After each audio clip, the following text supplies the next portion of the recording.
So my name is Boris. I came here all the way from Russia, and I was told that it's the first time a Russian teacher speaks at the Google stand here in BETT. So I'm happy and proud to be here and represent my country. I'm going to talk about building a learning community digital ecosystem, and I will explain what I mean by a learning community digital ecosystem. But I would like to start with this picture. Hopefully you see what's in it. This picture was published by our Russian teacher from Irkutsk, who is a member of our Google education community. And she explained it in this way. I came home and I found that my 15-year-old girl had this picture on her desk. And among her toys, the bunny, the bear, there was a picture of a handsome young man. I asked her, is it your new boyfriend? And the girl said, no, I'm not interested in boyfriends anymore. It's a picture of Sergey Brin, the founder of Google. He is my goal. For us Russians, it's very important that one of the Google founders was from Russia. It's important for us that his father, Michael Brin, was a teacher of mathematics, and we believe that this fact that Sergey was part of Russian mathematics culture played some role in developing Google as a company and developing the approach that Google uses in many spheres of social life. I will talk on behalf of the Russian Google education community, which is now about 500 members. They are people, teachers, software engineers, journalists from all over Russia, which is quite a big country. And we also have people from Ukraine, Moldova, Estonia, Germany, people who speak Russian and who want to stay in touch to be able to discuss Google technologies in education. So we don't consider ourselves as only national community, but as something broader, as a network of people. And I am proud to be the coordinator of Google education community of people who speak Russian and who teach in Russian language. And here is the page on Google Plus where you can find us. About a year ago, we started to use Google Plus network as the main place in the net where we meet and communicate, and we found it very effective. And now a lot of conversations are going on in Google Plus, and we are gradually bringing all our stuff in Google Plus, and we think that it's really the social network of the future. Well, the important idea that our approach is based on was brought to life by Ivan Illich, another Russian name, who once said in his book, The School and Community, that old school is dead. Knowledge cannot be kept inside the school walls anymore. If you want to talk about real knowledge, we should think about knowledge as a network consisting of many hubs of professionals and experts who are ready to share their knowledge with children. And children must become hubs in this network. And Ivan Illich was very radical in his approach, and he said that network has nothing to do with school. But we as educators think that now it's time to think about this picture as a whole, as an ecosystem. The good thing about ecosystem is that it can include many agents, many players that do not have consensus, that have different ideas, that have different understanding of life and education, but that exist as a homogeneous organism. So in our approach, an ecosystem consists of four main parts. These are people, teachers, and students who create meaningful content and purposefully use tools and services that they possess. Then events that happen in their lives and that provide experience of people's expertise. Then it's the resources where the content is stored and where people communicate and act, and devices that connect people, events, and resources. This is how the digital ecosystem life cycle looks. It's all based on information exchanges between different players, different agents inside this learning ecosystem. So they transfer knowledge and they transfer information from one entity to another. They exchange and share knowledge. Several years ago, a very well-known American blogger, Jeff Jarvis, published a book called What Would Google Do?, where he explained how Google changed the rules of the game in business, how Google changed the rules of the game in media, in sales. And now I think it's time for us to think, what would Google do if Google were a teacher? How Google changes the rules of the game in education, because it brings absolutely new principles which we can transfer to our area of expertise and see what actually is changing.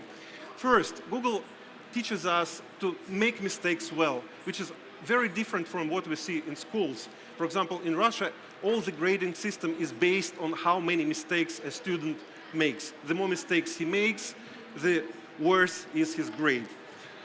Google says that mistakes are not bad. We can make mistakes, but we must learn from them. This is different. Then Google teaches us that our worst student is our best friend. What we mean here is that our bad students who misbehave, who receive bad marks, help us to understand what is wrong about what we do and what is wrong about what we teach. The more we listen to our bad students, the better we understand the meaning of what we do, the better we understand the goals.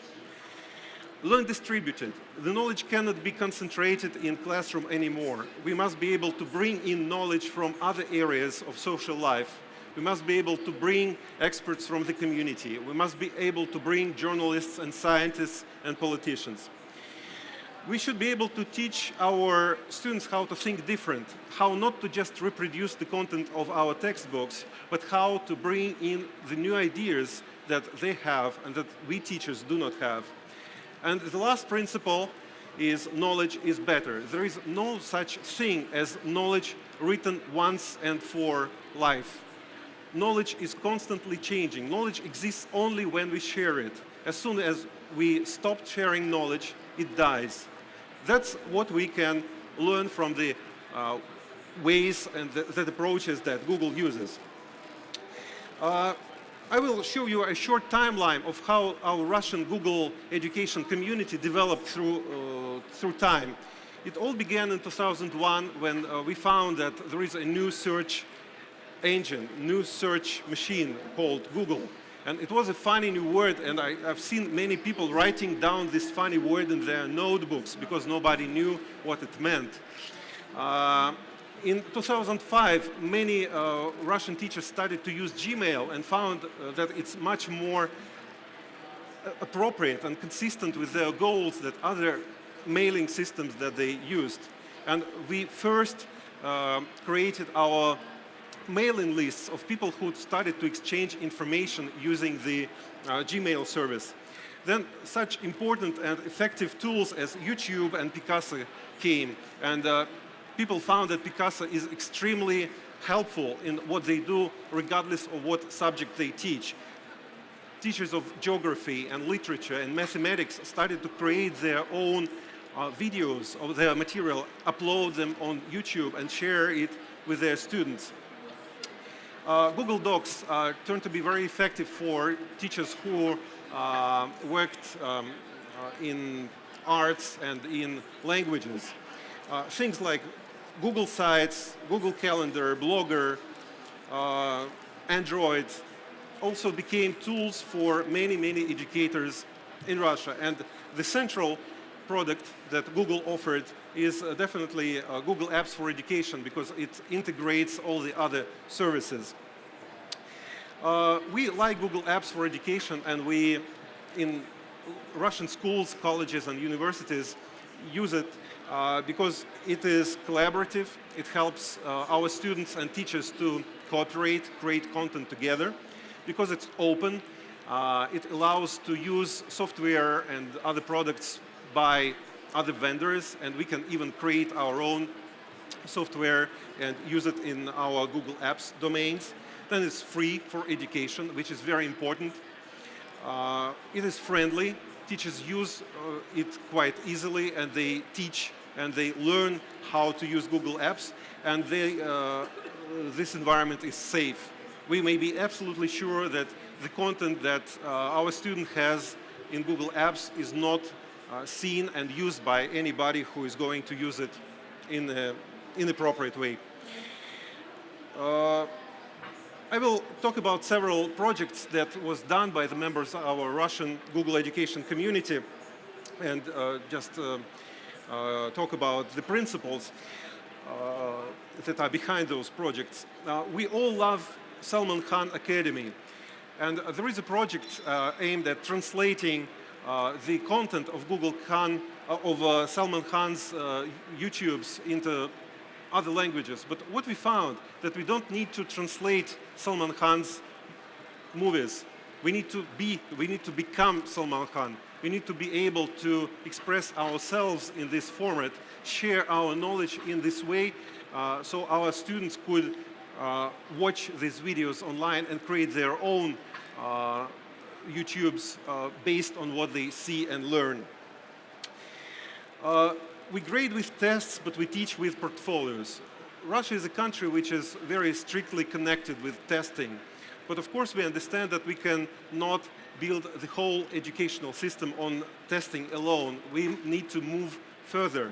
We need to teach our students how to make their work seen and demanded by other people, by the employers, by universities which they want to enter, by their parents, by the community. So Google provides tools which help to build those portfolios, and many Russian teachers are starting to understand that, and they are starting to use both portfolios and testing systems in their classrooms.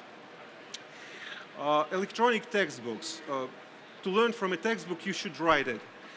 I think the times that students just read through textbooks and memorized them have already passed.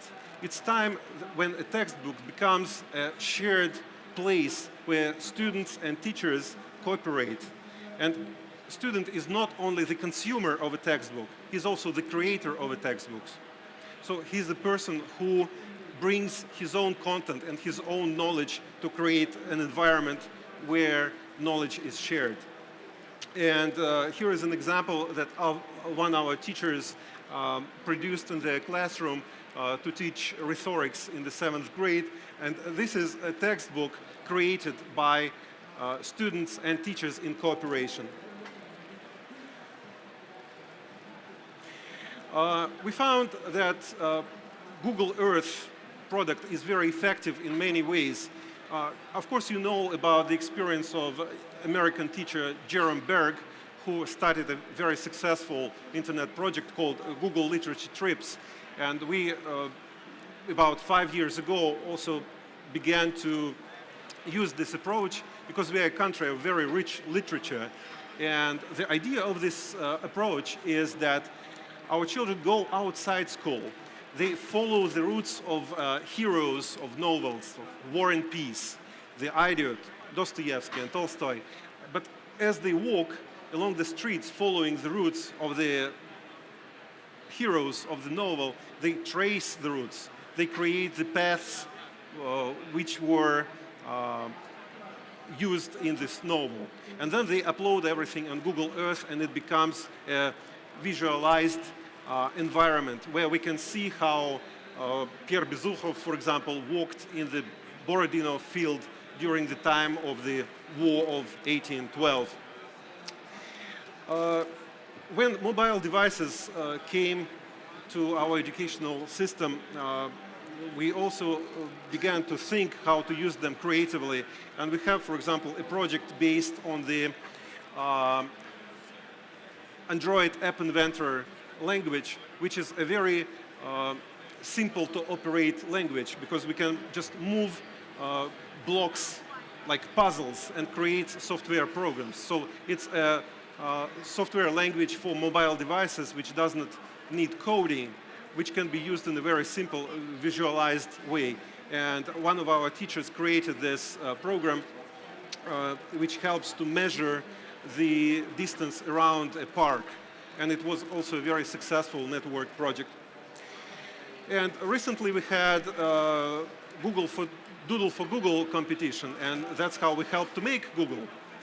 Because one of the doodles that our student created, it was a 10-year-old boy from Belgrade, was used by Google on its front page. And it also was a very important thing for us. So the question is, how does a learning digital ecosystem grow? Because we see that a lot of different agents are combined in it, and they must have some kind of dialogue and cooperation between them.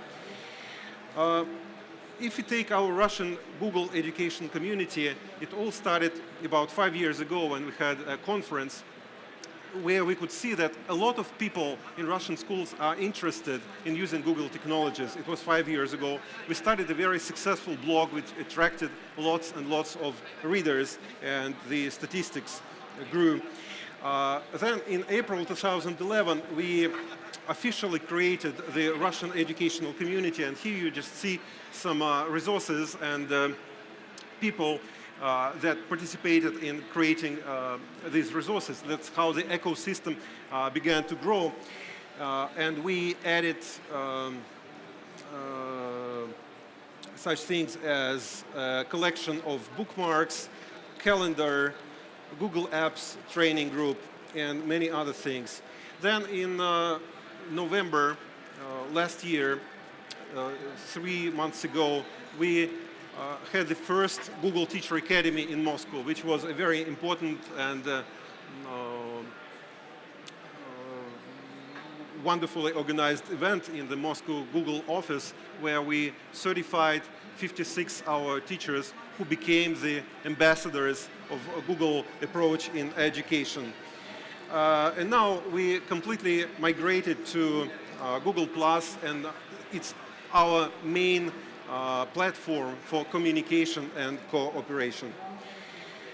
So my idea is that to help build ecosystems in schools, we must be an ecosystem. We must be able to communicate and cooperate as an ecosystem.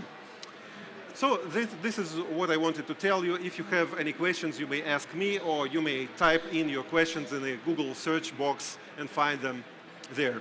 Thank you very much.